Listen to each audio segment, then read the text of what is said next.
Welcome to the Expert's Journey podcast, where we're all about creating your path to impact. Join your hosts, Dixie Mary Carlton from Indie Expert Publishing and Mr. Web Marketing Brad Houck, as we look at how you can grow your business and influence by leveraging your knowledge for profit. Ever wonder how some people seem to be everywhere? Their names pop up in magazines, they're guests on podcasts, they're featured on radio shows, and they're even spotted sometimes on TV. Is it luck or strategy? Today we're going to be talking about publicity. There are real ways to get your name out there and be seen as the go-to expert, from writing blogs and articles to building authority, to using interviews and appearances to boost credibility, to even inventing something that puts you on the map. And yes, we'll talk about fame, what it really takes to hit the big time, and the hidden battles that come with it. If you ever wanted to know and you want to be known, remembered, and respected for what you do, this episode's for you. Good morning, Dixie. Good morning, Brad. How are you today? I am good, thanks. Excellent. Today's topic, pretty interesting one you've brought up, actually. So obviously you're living the famous lifestyle and traveling the world, living in foreign countries. It's a very good one for you, being so famous. Oh, no, it's so much more glamorous than it really is. And it's a bit of a stretch to say that I'm living a famous lifestyle. But it was interesting. What got me thinking about this today was that I woke up this morning and I had been invited to be on the cover of a magazine. And I thought, oh, wow, that's really cool. So, of course, I did the typical thing. I deep dived into who the magazine was and who else was on covers in the past and what they were all about. And then, of course, I realized, as I read the rest of the email invitation, is that it is a pay to play. Yes. And that's why I wanted to talk about this today, is that we've done a couple of things recently where we've had books launch and we've engaged either PR people or for our clients, or our clients have engaged PR people, or we've tried to do it ourselves, which in the past was really relatively easy to get people onto TV shows and radio shows, etc. Back in the days before podcasts were so popular, in fact, it was relatively easy to get your press release picked up and someone run with it. But now it has become increasingly a pay to play, whether you want to just have an article written about your book or something that is, you've done something and it's newsworthy. It is something where, unless you know the right people, it is increasingly hard to get the attention of the media. And I think it's important for us to talk about this because in the business that we're all in as industrial experts or professional experts and speakers, you can't go a long way without at least some form of publicity and marketing. And I don't know whether you've tried this recently, Brad, but what has been your experience with trying to get the attention of media for anything? Look, I really haven't had a lot to do with media, I must admit. And when I have, it's not been within my speaking field. So it's been fire related or something like that. It's just not an area that I've really run into. Online marketing, online media, yes, but actual mainstream media, no. But I do know people who are actively engaged, and they're quite honestly often on television because they're seen as the experts, so they get called up regularly. And so every time there's a question about a particular topic or about a particular couple of people or whatever, they're always on there. And that's the holy grail, right? That's what we're aiming for, is to write the book or to be the presenter or to become the regular spokesperson for the TV channels or the radio channels, because that has such wide reach. And we all know that you don't have to be anything more than on Big Brother, for example, to become a semi-celebrity or a minor league celebrity who more easily gets on those interview sofas or couches. That is what we're aiming for when we are putting ourselves out there. But the reality is that it is so much harder. And so I wanted to talk about what our options are if we want to get better known for what we do, because it is something that is part of my work every day, is to talk to authors and manage expectations around this, and speakers, of course. And there are ways to do it well, and there are ways where you have to pay. And yes, I am seriously considering this opportunity because, hey, it is a good magazine and it is potentially the cover, and it may also lead very well to speaking engagements. But I also want to talk about timing. And for me, in this particular instance, while it's a great opportunity, the timing is not quite right for me, but it will be in about 3 months' time. So timing when you're wanting to do anything with the media has to be planned well in advance. If it's a feature story or something that is going to position you in a way that is not about current news, but that is where people want to obviously make a point of getting to know more about what you do and what you say. Yep. It's definitely one of those areas that you've got to be set up for it, but don't bring something else to mind, which we'll discuss in a minute, but keep going. So, have to know how to manage the PR strategy. So you've got to know where people are listening that you're wanting to reach. Often it helps significantly to have an introduction into the people who actually make those decisions. Now, I'll give you an example. About a dozen years ago, I was a regular or semi-regular contributor to a major business magazine, not only on behalf of my own business, but on behalf of some of my authors that I was working with. And it was easy to get opportunities with the editor, who I got to know quite well, to get stories picked up and to get articles published. That was fantastic. Now, a dozen years later, I've gone back into the same space and tried to reach out to the new editor, and it has fallen completely flat. In fact, all they managed to do was add me to their database to send me the newsletters and still completely ignore all of the media releases or the inquiries I had about what they were doing or whether they would pick up on a particular story or two. So I finally reached out to the retired, and LinkedIn, wonderful as it is, I reached out to the now retired former editor and said, hey, it's me, I'm back. I'd really quite like to reestablish myself in this writing space. Can you help? And he delightfully came back and said, yes, this is who you need to talk to. Here's the email address. Go for it. And keep me copied in if you'd like to. And I thought, fantastic. Now, Lindsay Adams, as we know, is always talking about the power of relationships. The power of relationships in media is absolutely undisputable. You have to have a good reputation and you have to have good quality work and know someone. And in this instance, that was exactly how it worked out.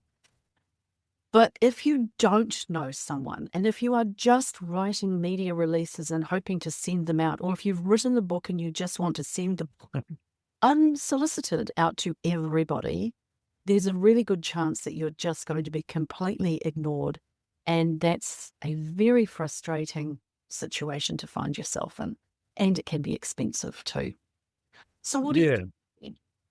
Yeah, sorry. Look, I totally agree with you. It's about those relationships you build and also understanding the reach of what you're sending to. For example, if you want to put yourself on one of the big TV channels, then yeah, you're going to need an in. You're going to need some way to talk to someone that you know or get to know someone or whatever. But one of the things that I discovered really early on was there's a lot of business magazines that go out locally. So like just in the city and places like that. And they're always looking for articles. But they don't lead to anything. So where you get the publicity and you get the tear out sheet that shows you put an article in a magazine, which looks really good, makes a nice story and all those sorts of things. So I have no problem with doing it, writing articles and that. But I found that there was zero return on effort. And that's the other side to this is that if you're going to put your effort into it, it's got to be worthwhile. And picking your battles, but learning which battle to pick is the hard part. You need to talk to your friends, as you said, relationships, understanding, talk to people you know that are involved in the industry because they can then either connect you if they're able to, maybe, or tell you this is how I got in there. It was random. It was just pure chance, which is what happens sometimes. And it often is. And picking your battles is right. But if you have regularly written for small publications, then when you want to go and hit something harder, like a bigger publication or a national magazine, it is a lot easier if you've got that history of being able to say, I have regularly been published in these other 5 or 6 publications. If you've only got one thing that you've done in the past or 1 or 2, it doesn't strike the same chord with the editors of the bigger publications. And it's the same with media in terms of electronic media, so radio, TV, podcasting. If you've only ever done one, then the chances are you're not going to be able to say, I'm already there, I know what I'm doing, and have them all believe you. So you have to have that experience. You have to build up to that. Yeah, and you never know where things are going to lead. I was listening to a podcast this week talking to someone about being guests on podcasts. And they went on big podcasts, like the biggest podcasts in the world for business. And it absolutely led to nowhere. Yeah. So it didn't matter. It just didn't go anywhere. And then other times they linked up with podcast producers in an area of interest that's similar to their own. So maybe like mine, producing online training courses. If I was to go on someone else's show about online training courses and talk about it, their audience is more closely aligned. And they actually found, even though it's a much smaller audience, they actually had a much bigger uptake and interest about what they were talking about. So just because it's Channel 9 News or big company doesn't actually mean it's going to make any difference to you, because you may not even be talking to people who have any interest or knowledge of what you're talking about. That's right.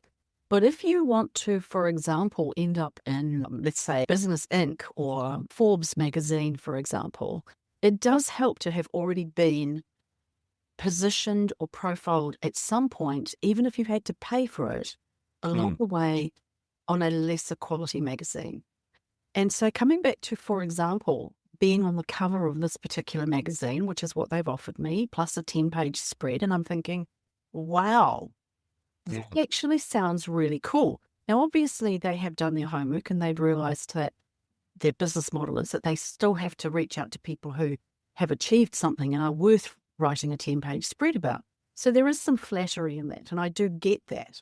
But the reality is that if I'm having to pay a couple of $1,000s US to be on the cover, that is a good marketing investment for me if I'm wanting to take what I'm doing in other parts of my business to a global level, because even just having that positioning gives you an entry into other things. So sometimes it is worth paying to play. Sometimes it is worth saying, yes, I will do an advertorial opportunity, and that will hopefully lead to a more genuine editorial opportunity down the line.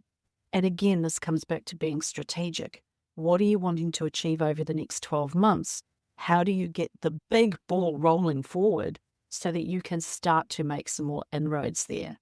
So there's ways to do it. Now, you've also got podcasting. Podcasting is now the number one way to get yourself out there. And people are looking for guests on podcasts all the time.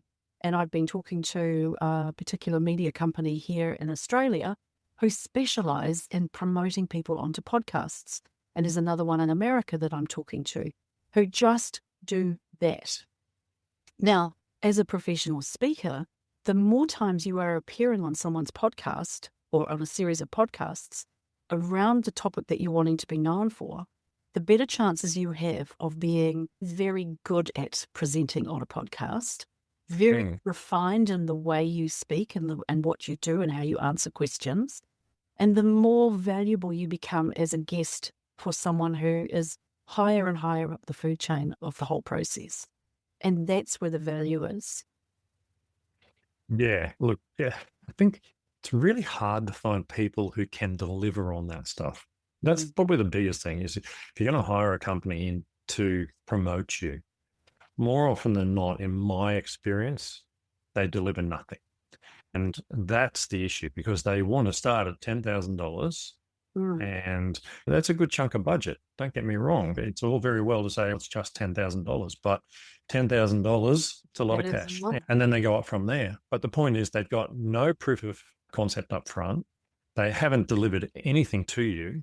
And at the end of the time, if it's 1 year, more often than not, you walk away with absolutely no new contacts, no new publications, no interviews. And it seems to me in a lot of cases that what they want is, they want someone who already has a profile, who already is famous online or wherever, and is creating their own publicity. All they want to do is basically ride that publicity and take their percentage. Now, that might be a bit cynical, but that's my experience, both with publicity companies and even some speaker bureaus. Absolutely. And I'm delighted to have found someone who is changing that model, which I'll talk more about on another occasion, because I think that there has now come a point where most of us are recognizing that it is a very big investment for very low return. So there are, as in with the publishing industry, there are changes afoot with the entire promotional industry. And that's good to see. But I think what you have to do is become very discerning, very careful about where you put your trust and your money, and know first what it is that you want to achieve. Now, I'm lucky that I've come from this background of marketing and publicity and promotion, so I can do my own strategy. But when it comes to the relationships, if you don't have the relationships in place with regards to who the editors are and who the producers are, then you are still on the back foot. And publicity agents do have a place, and they can be incredibly valuable. And also working with a publicity agent when things are not good and you need to actually do a recovery story. So, well, that's a whole other topic, but that's something that some specialize in, which is always a good thing too. But if you are wanting to put your name out there further and higher, then you need to have some strategy around what you're doing. You need to know who you're wanting to market to, what your results are, how you're going to measure the success of that, and then start looking at all of the ways you can do it, both at a small scale and then build up to a bigger level of publicity. Yeah, absolutely. Where do we start? The question on everyone's lips. It's all very talk about this stuff, but where do we start? Okay, my experience is such that I always look to where you can produce articles, obviously on your own blog posts and your own podcasts, for example, is useful. But if you've written a book or if you're a good content creator, then start putting yourself out there with trade and industry publications. Get known within your own inner circle. Start building out from there. Then, obviously, LinkedIn can be really useful. Again, LinkedIn is one of those things you have to work it well to really make inroads with LinkedIn. But if you can crack that with articles and good things that you've got to say that spread, then yes, definitely LinkedIn. Then you can move into doing things like adding into someone else's book, either as a foreword, part of an anthology. You could be quoted in someone else's book for a specific area of expertise you have. So you can do all sorts of things in that space without even going down the path of writing a whole book yourself. Then writing a good book obviously is going to help because you need something to talk about and you've got more content to share. And again, you can then do derivatives of your book into podcasts or workshops and things like that. And then, of course, when you've got something to say, if you want to be a little contentious as well about something that's currently happening within your industry, then don't be afraid to push the envelope a little bit and be a little controversial. Not too much, but a little. Be out there as loud and proud about what your particular perspective is on something that may be happening or may not be happening in your industry that you feel is important, and start to get attention that way of people who do write publications or who produce publications that you want to be part of.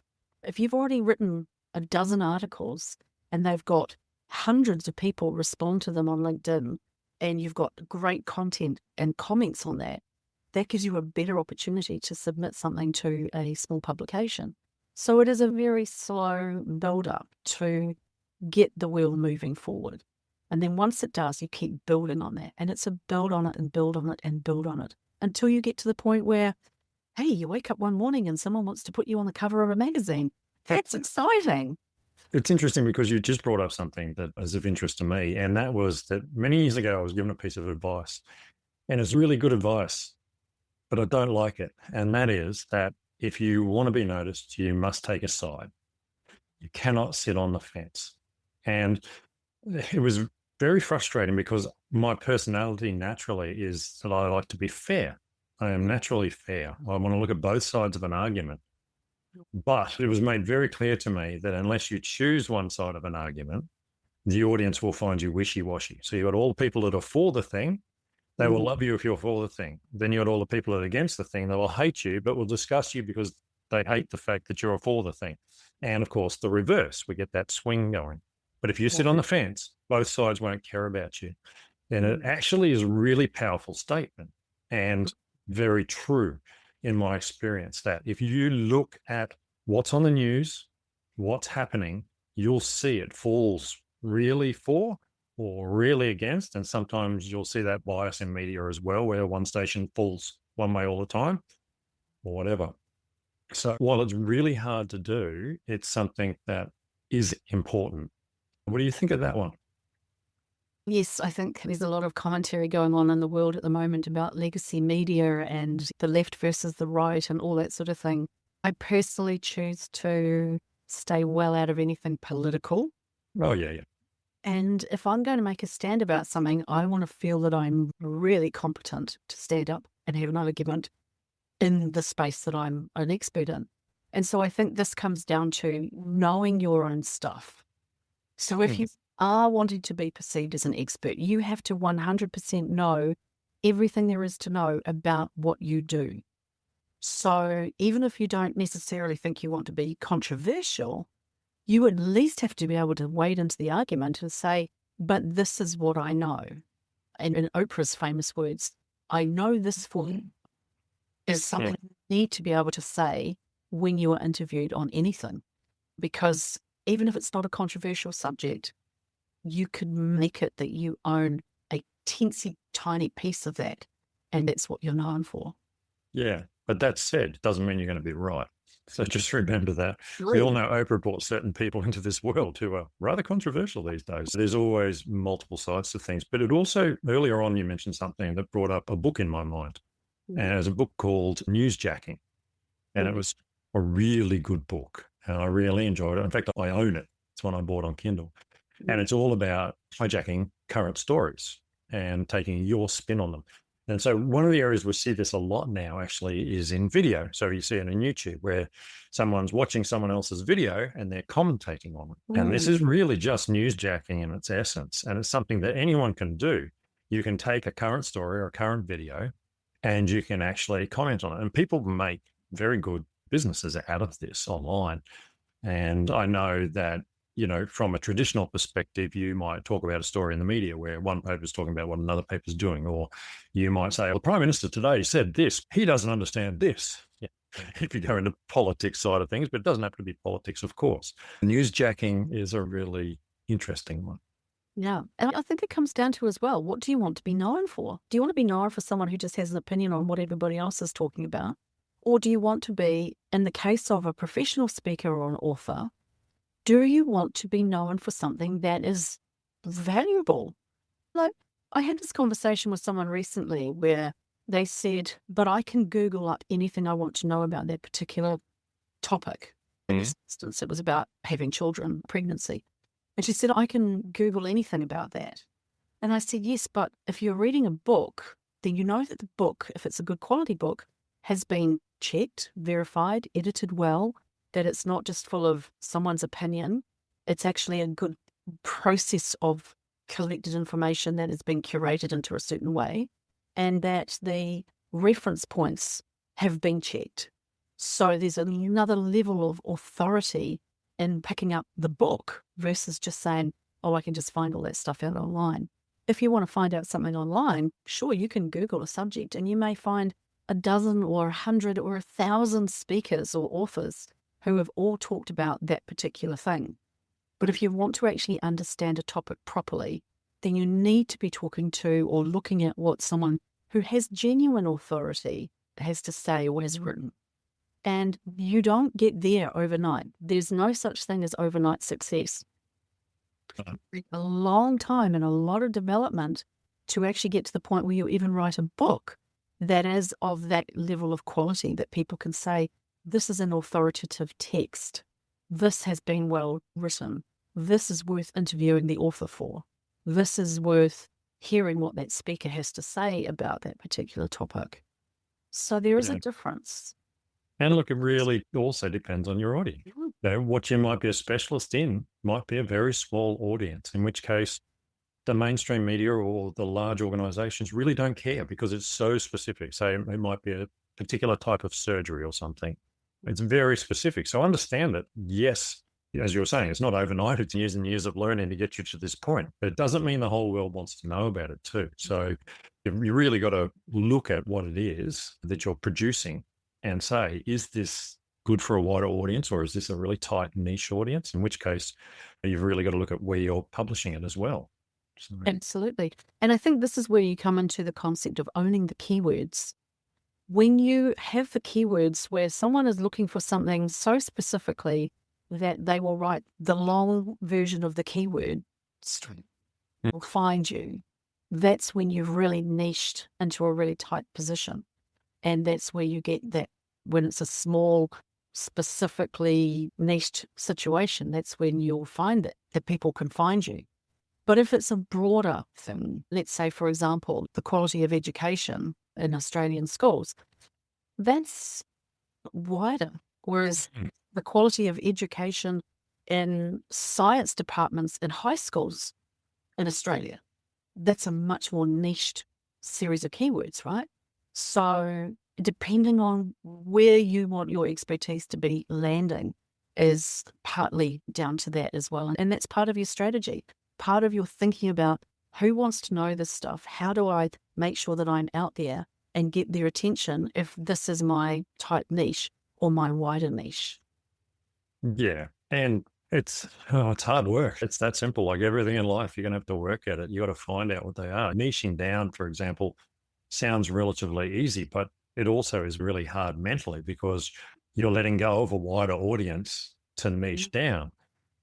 But if you niche wrong, you're in strife. I was looking at the other day, we were discussing with someone about niches and the fact that, yes, you can niche down to that audience. You've got that audience. You've got thousands of people following you, but they've got no money. They're high school students, for example, and they don't spend money on that sort of thing, or they're university students or whatever. But the point is that you can have a big audience, but it doesn't mean you can convert that audience into a business. When you're niching down, it is really key. You think about that. Who will this appeal to? Is there a market out there for this? Can I get publicity for this? Is this going to interest people? And so on and so forth.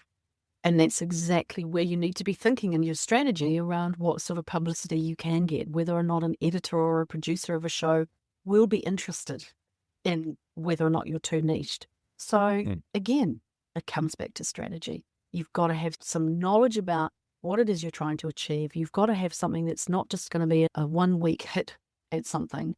You've got to actually think, right, over the next 3 to 4, maybe even 6 months, these are the parts that I'm going to drop into, a combination of print media, online, offline, voice, interviews, articles, all those sorts of things.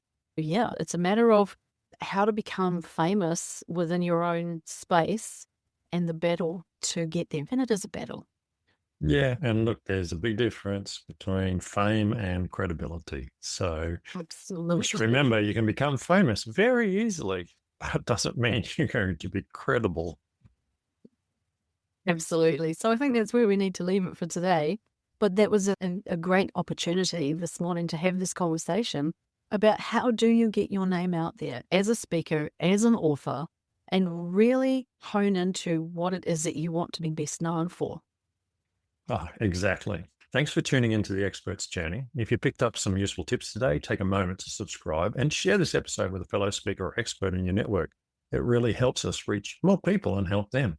And don't forget to check out our books on Amazon, Dixie's Start with a Draft, How to Easily Plan and Write a Non-Fiction Book, and Authority Island, and my book, Microcourse Profits, Build a 7-Figure Income with Bite-Sized Courses. Both are packed with practical tools and tips to help you grow your business faster. We'll catch you in the next episode. Thanks, Brad.